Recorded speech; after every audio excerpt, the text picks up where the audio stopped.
Hi, Matt. Welcome to Furniture Success Podcast. Hi, great to be here.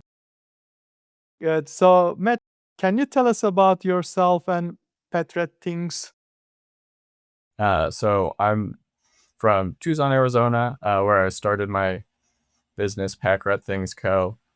Um, and it really came out of just my passion for making things. And I didn't want to settle on anything specific. um, I Okay.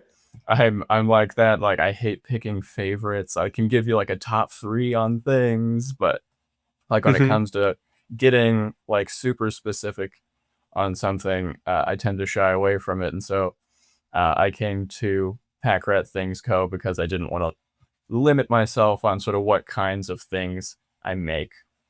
Mm-hmm. So I have most of my experience in wood and metalworking through Mm-hmm. a little bit of schooling and then some self study and teaching myself along the way. Okay. And Did so you did you get started right after your uh, university graduation, or or during your school years? How was it? It wasn't right away. So in college, I initially was studying material science and engineering, and Mm-hmm. then um, a couple semesters in, decided that sitting in the lab, sitting behind a computer every day wasn't going to be for me, and so I made the switch over to an economics degree because it was kind of like engineering with money, uh, Okay. and ultimately, like I fell in love with more the strategy side of it and a lot of the entrepreneurship side of things. Okay. Um, and at the same time, I was working as an outdoor guide at the university outdoor program. And so I was Mm-hmm. really loving being outside and working in that environment. And so after I graduated, I was working as a guide for a few years at a resort. And then COVID hit, and working at a resort is not a great place to be when the world Yeah. is getting sick. You don't want Yeah. people traveling from all over to come and see you, really. So I decided that wasn't a great fit for me anymore. And in that sort of space that came from stepping away from that, I found myself in a position to explore my passion for making things more, and was in a very fortunate position uh, to be able to rely on my wife's income primarily Mm-hmm. to support our Mm-hmm. family.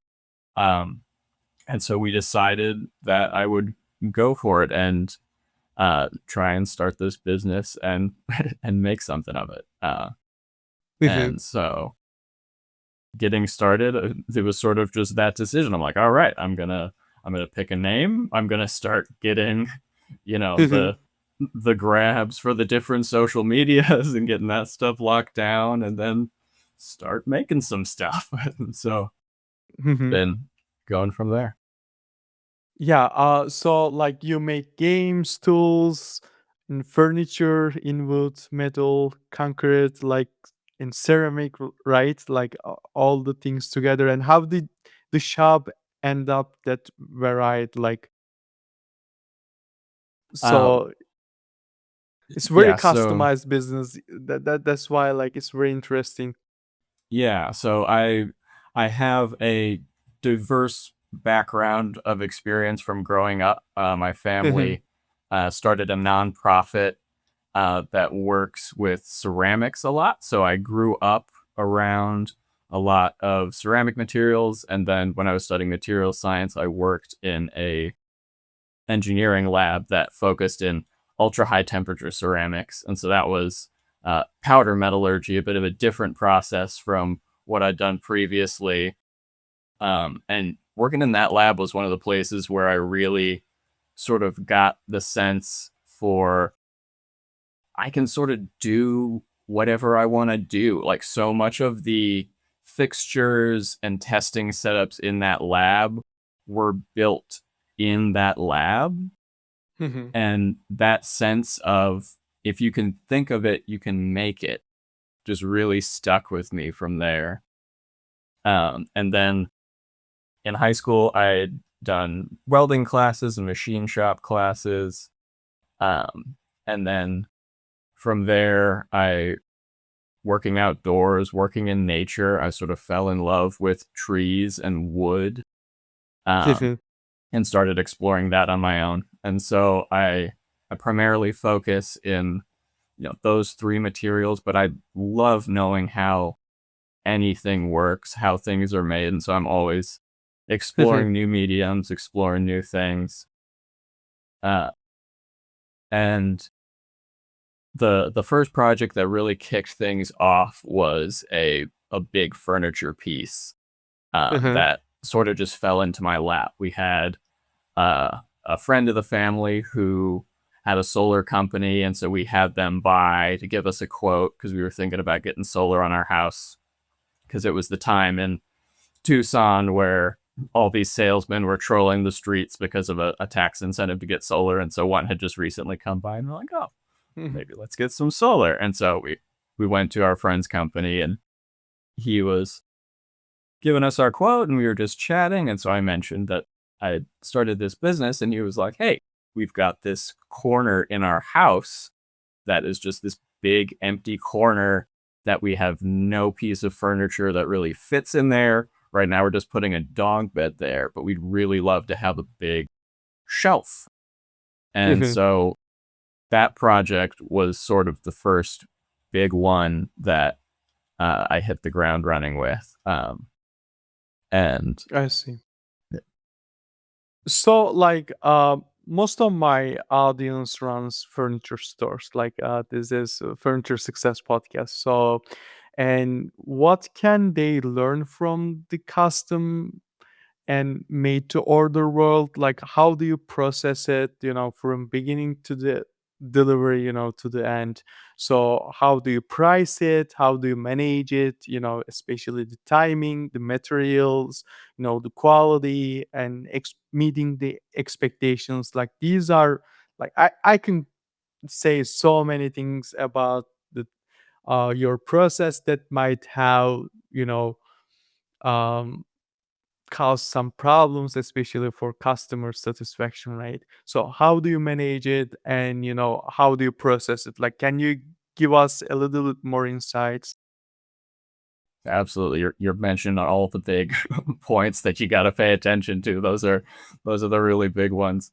And really for the custom stuff, I find you really want to understand what the customer is looking for, both from a stylistic perspective, but also in terms of functionality. Having that little bit of an engineering background, I think the functionality of a piece is so important. But then that artistic side of me loves to have that beauty and function. And so Mhm, finding that marriage of that style that the customer wants to have with a piece that is going to be functional and long lasting.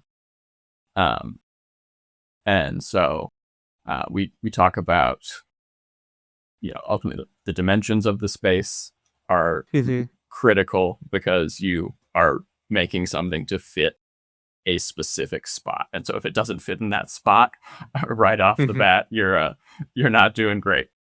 Um, Yeah. and so fortunately for the big furniture pieces that I've done so far, they've been mostly local, and so I have been able to physically get in those spaces, take those measurements myself, get that view of a space that's Mhm, difficult to get remotely, and so that helped immensely in that step of the process. Um, I had one smaller piece that I worked remotely where I worked from drawings, and there was a lot more back and forth communicating on that one to make sure that I was meeting those expectations because I could not get that same sense from the drawings as you can get really being in the space and uh, really with the piece that you're going to be making. mhm. Um, So, like, how about timing? Like, how do you calculate it? You know. Uh, So the timing piece has been one of the things that I've struggled the most with getting started.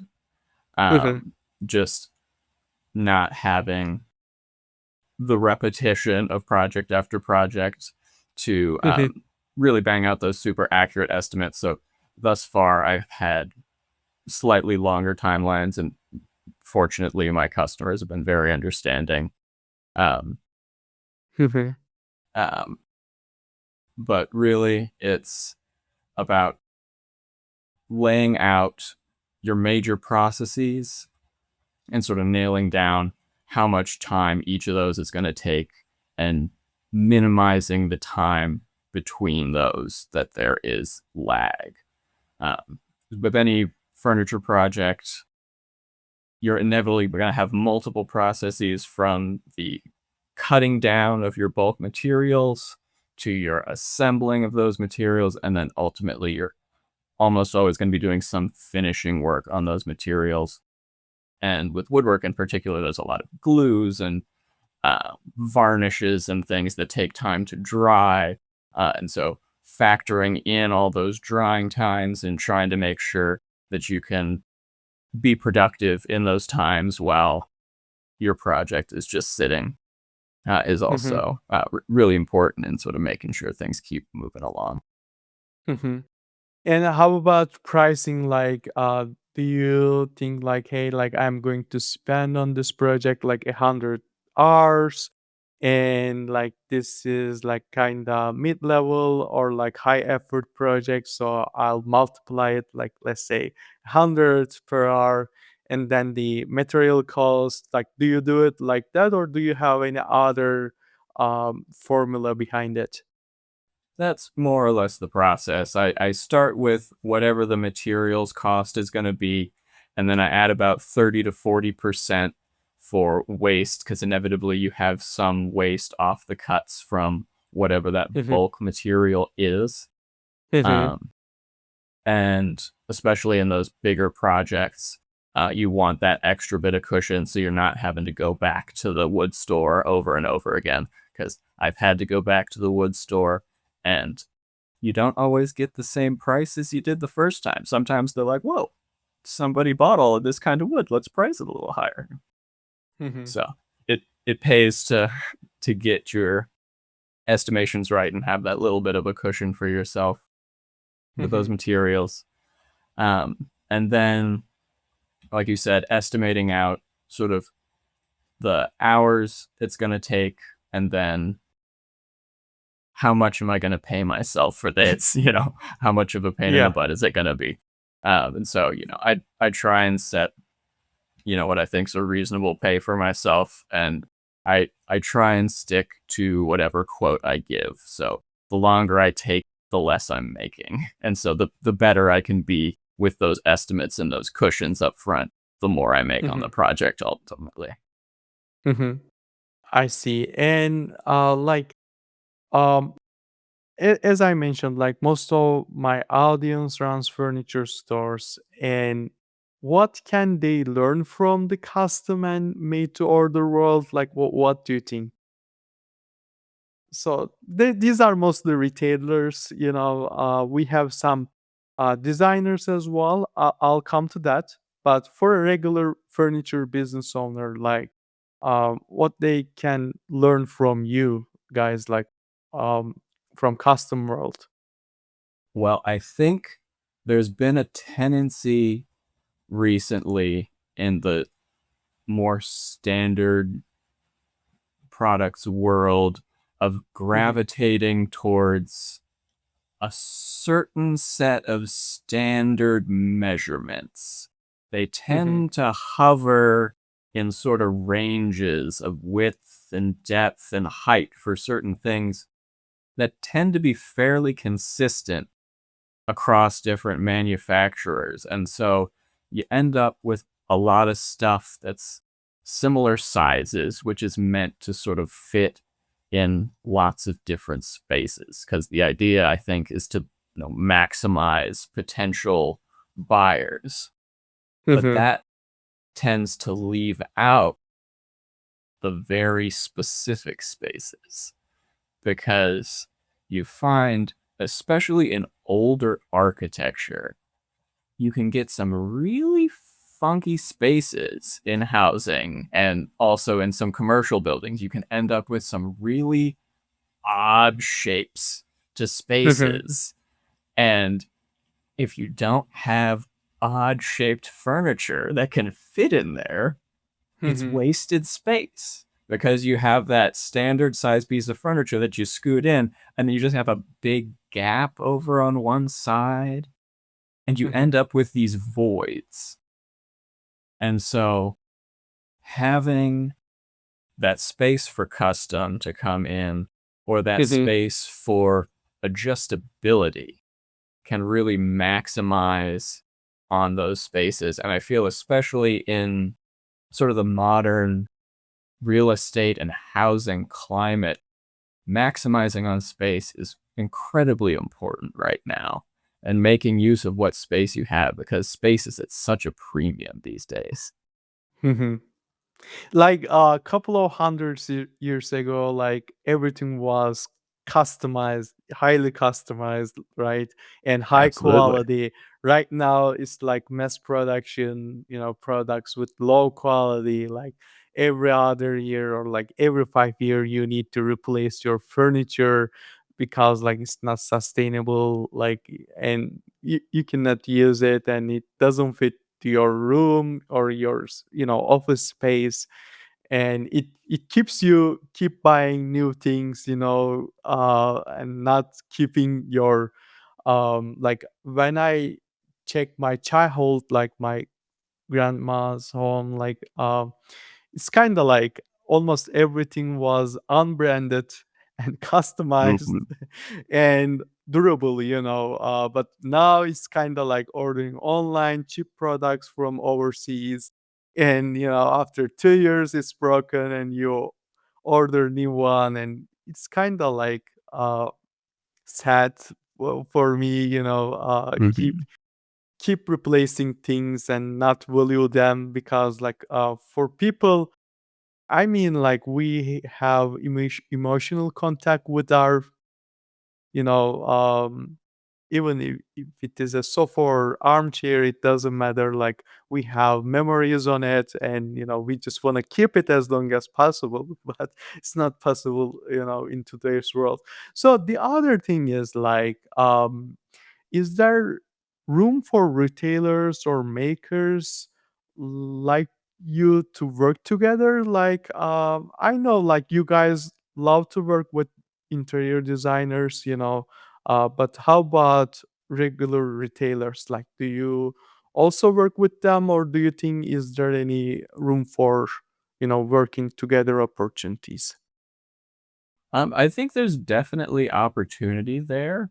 I Mhm, haven't personally worked with any retailers yet, mhm, but I do think that there is definitely value in getting in some smaller, more custom designers to get a little bit of freshness and diversity into the space, because mhm, I feel that sometimes just a little pop of something different can serve to highlight what's already there in a new mhm, way as well. And so I think having that diversity of choice would not only give new offerings for people, mhm. but would also help to highlight new ways to set out the old offerings as well, and sort of contrast them.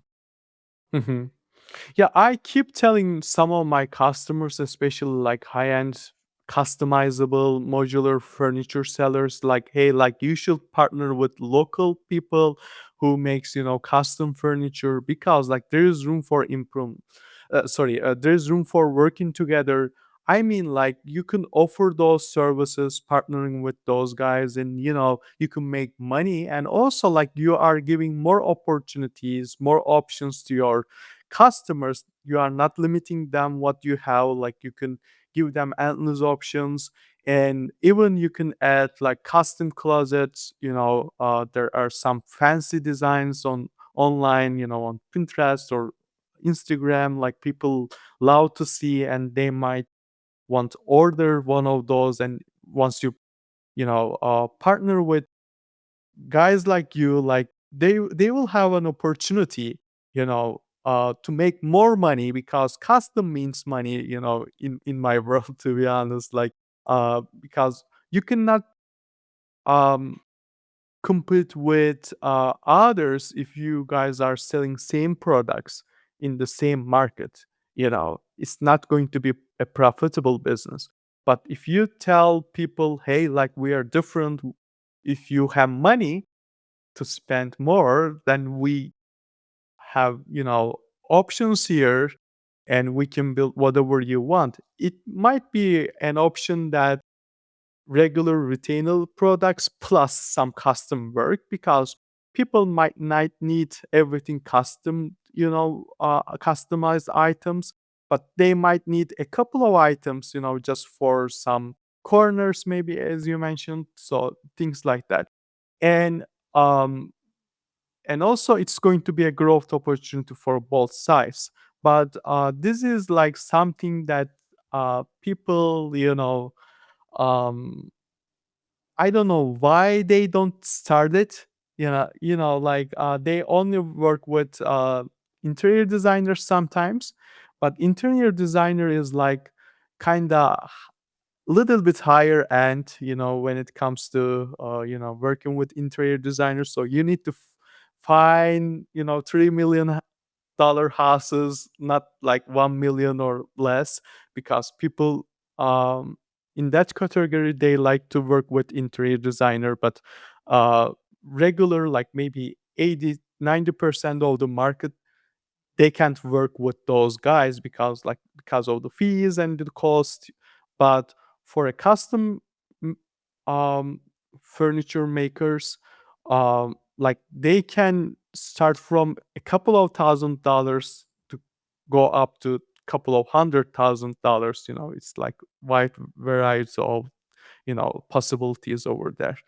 And for my question, sorry, like, I took too much, but where do you see demand for handmade and custom furniture heading? In 2026 furniture industry.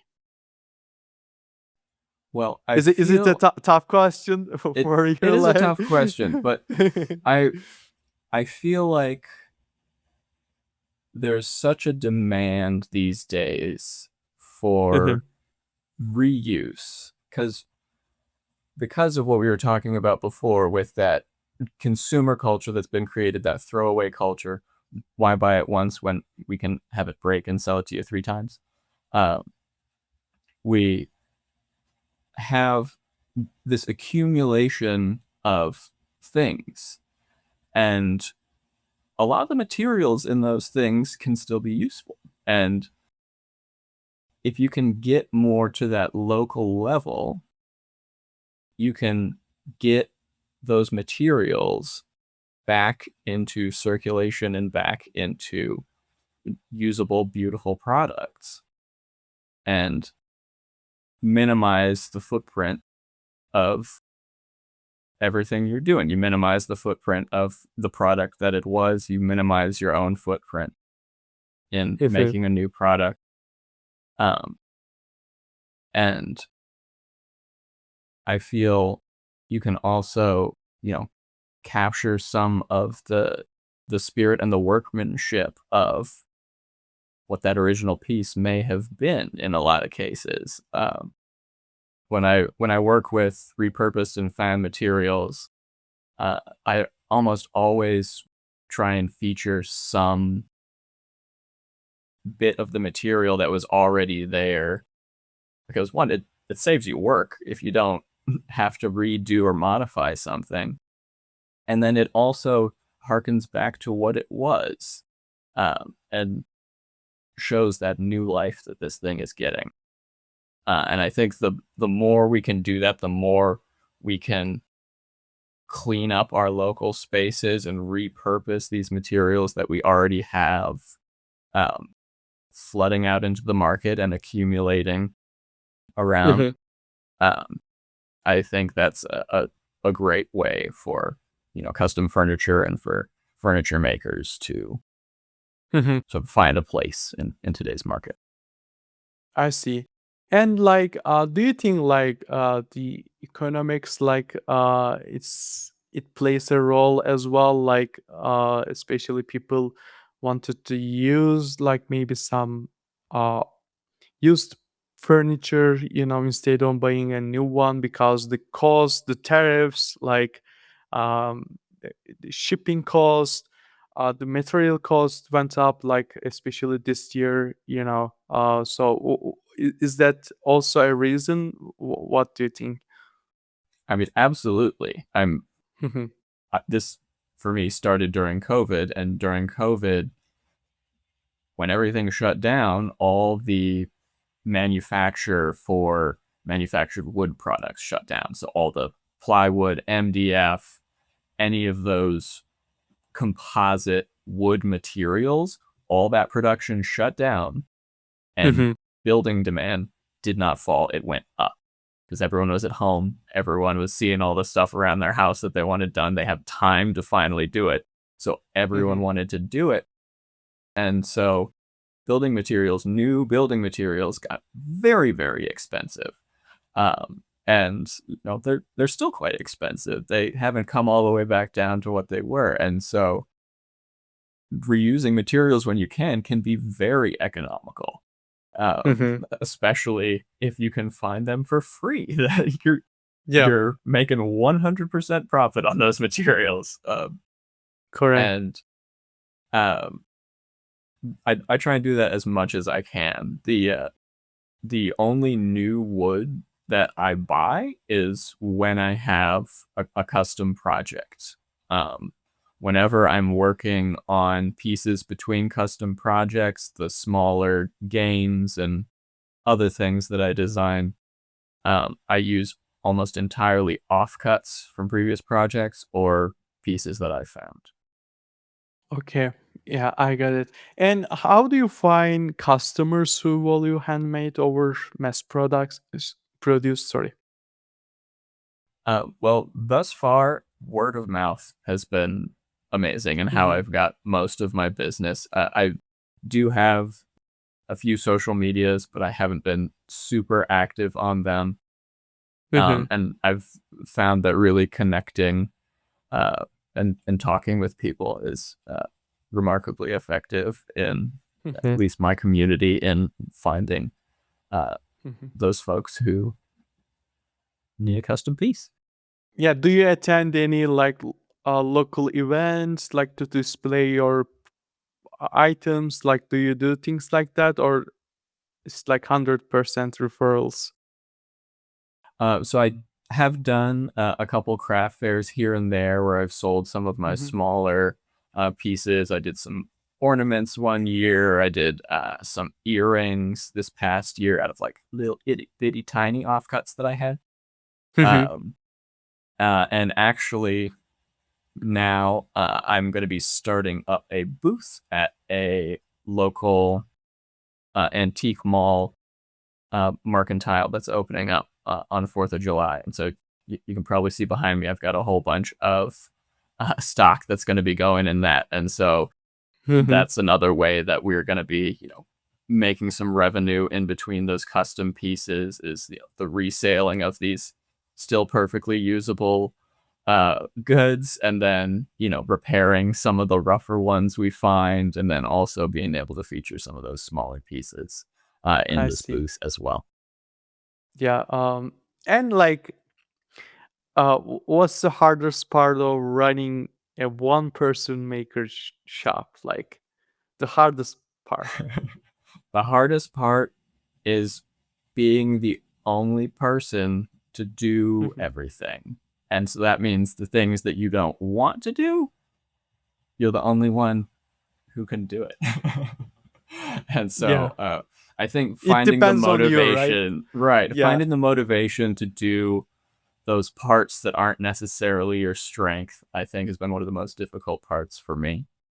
Mhm. And I think, as things continue to grow, should I get to that point, I'm ready to hire some employees. Uh, I definitely know which roles I want to fill first. Yeah, yeah. And it requires like discipline, right? Mhm. Every day you need to show up and do the things that you need to do like on daily basis. And the bad part is like nobody will tell you anything if you don't do it. Right. So If I don't and do it, it just yeah. doesn't happen. And Yeah. so like there's no one to blame but myself. Mhm. And but then, take yourself Yeah. back up and keep going, and then things will start happening again. And so Yeah. uh So like for you, like I mean, if you want to grow, like it is like there was a book, Company of One, and that guy was a guy from New Zealand or maybe Australia. I don't clearly remember, but he was like insisting that being one man army is better than scaling for your profit. Like if you have you know self discipline, then you're good to go, and you can build a great business. But if you want to grow really like to over $1 million revenue in year, then I typically recommend like instead of investing in paid ads, on Google, on Meta, like you can start with some industry events, maybe some local events. You can display your products over there. You can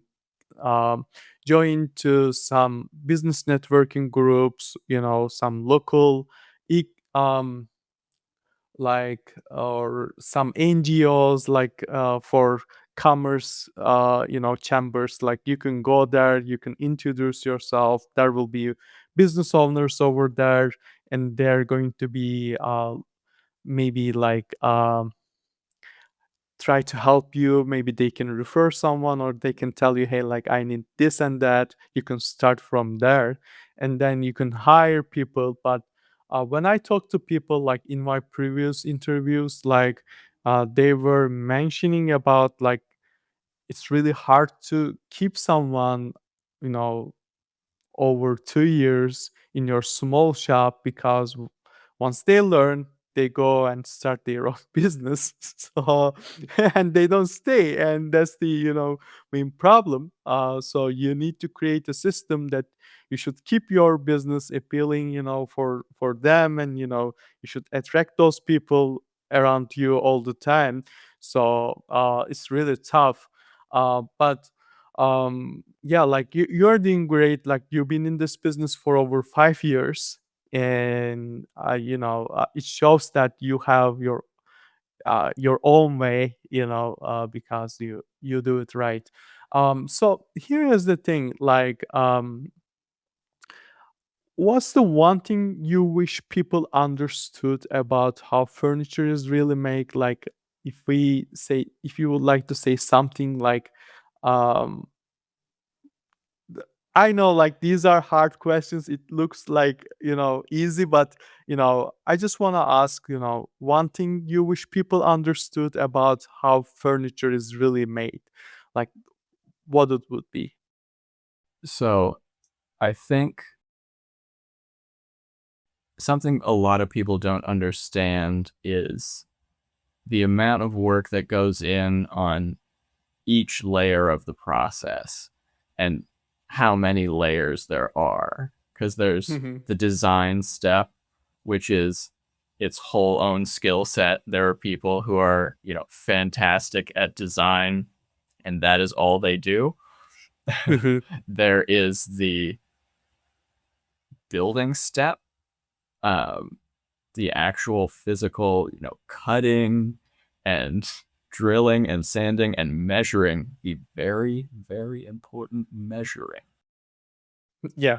Uh, Somebody, whether human or expensive robot, is doing a lot of measuring to make that piece go together. Because if measurements are a tiny bit off, you end up with a tiny gap. But human eyes are pretty dang good. You can see a tiny gap. And Yeah. so a lot of care has to go into making these really high end pieces that fit together seamlessly and look absolutely beautiful. Um, and then the finishing, coming from a materials science background, I'm a little bit of a materials nerd. Mhm. There's so many complicated processes chemically that go into so many different kinds of finishes, from polymer finishes to ceramic coatings to wax Mhm. finishes and oil finishes.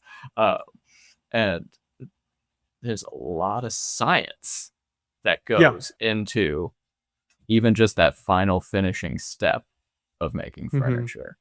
Um, and so taking on that whole process, start to finish, it's a big bite to take. And so when people see high end furniture and they're like, "Wow, that's expensive," Yeah. a lot of work went into that. And if you want to Correct. pay people well for that work that they're doing, it has to have that price tag sometimes. Yeah. And what do people underestimate about handmade work? Like the most? I think it's the amount of time and attention that it takes, Mhm. because from buying the wood to the stage that is finished, that piece of wood has been in my hand dozens, if not hundreds of separate times, being picked up and put down and touched and cut and sanded and wiped over and over. And so by the time I'm finished with a piece, I'd know that piece of wood that I started with fairly intimately. And Mhm. for me, for a natural material like wood, that's a really important part of the process, is that natural organic beauty that you can't capture in a more rigid industrial material like metal. Mhm. I see. And what's the project you are most proud of, like in your 5 years, over 5 years experience? I think for me, it's still that first bookshelf, because it was such a big project to do Mhm. for my first big furniture piece. And the Mhm. fact that it was a corner shelf lent a lot of unexpected challenges. Anytime you take uh, any shape other than a rectangle, uh, you're asking for a lot more work. You have Yeah. angles that are harder to calculate. Curves are always much more difficult. Uh, and so uh, getting that piece out and made, uh, and having it done to the level of quality that, like, I'm very pleased with it as a sort of like first launching project. And so I'm still the most proud of that first shelf. Mhm. Wow. So like one last question, like outside of the shop, you do search and rescue, like and guiding, and how does that side of you show up in your work? Like, can you tell us about more? I checked your bio, on LinkedIn, and I saw it. Yeah. Yeah, so I'm not currently active on search and rescue, though I'm considering getting active again soon, potentially. Hmm. But yes, in the past I have been active with search and rescue and doing outdoor guiding. And for me, just being out in nature and experiencing the incredible diversity of plants and animals, I just find is so important in, just filling up your soul and getting in touch with inspiration. Because if I spend too much time behind the desk or too much time in the shop, I tend to get a bit clogged up. I get a little cranky sometimes, and getting out, back outside, can really just bring a whole freshness to Hmm. what can become a stale routine. And I find on so many of the hikes that I'm on, my brain comes up with new ideas and new projects that I want to do. It's an incredibly creative time for me when I'm out walking in nature. I see. Yeah.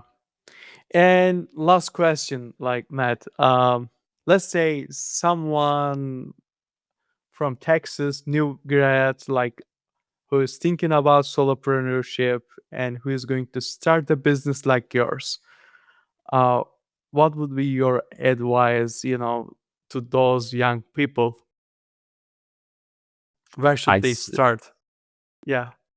just get started, because overanalyzing and overthinking things, you can do it all day, and you can, think and plan. And if you Hmm. never get started, nothing is going to happen. So just get started, do Hmm. something, take that first step, Hmm. and then build that momentum from there.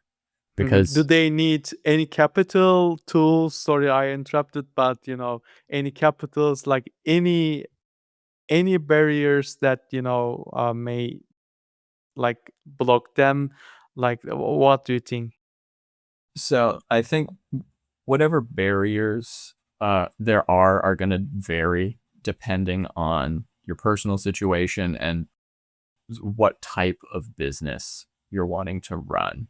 Um, Hmm. I think certainly if you're wanting to start something with a little more overhead, um, with some employees, you're definitely going to need some sort of capital source to get you going. If Hmm. you are willing to bootstrap it and be scrappy, Hmm. and shoestring it a little bit, you can get a lot done with very little. Yeah, And so that's a it's great getting out and advice. Yeah. doing it. Yeah. Just get started, right? Right. So yeah, it was an amazing episode. Thank you, Matt, for participating Furniture Success Podcast. Like, would you like to add something or like I had a okay. great time. All Thanks right. for Yeah. having me. Yeah. Thank you for participating in our journey. So definitely this is going to be on YouTube, Apple Podcast, and Spotify, and on our website, Furniture Success Podcast. You're going to get furniture marketing book. I'll ship it to you right after this recording. And Awesome. for our listeners, like if you would like to get a free copy of furniture marketing, which is available on Amazon, but you need to pay $20, so you don't need to pay for it. Like I can ship it to you for free, and I can sign it for you. So it's going to be free for our listeners till the end, of course. So yeah, thank you, Matt. Thank you for your contribution. Thanks a lot. Thanks for having me. Thank you.